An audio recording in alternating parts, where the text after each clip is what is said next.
The Eden fire started around 6:30 p.m. with just an estimated 20 acres. And the blaze, as you can see, it has quickly exploded into more than 200 acres, and it keeps growing. There are so many homes here in danger, and that is why officials have issued a mandatory evacuation order.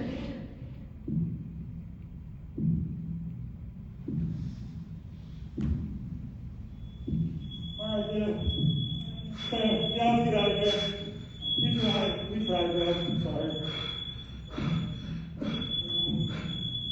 We tried our best. Yeah, when this street falls,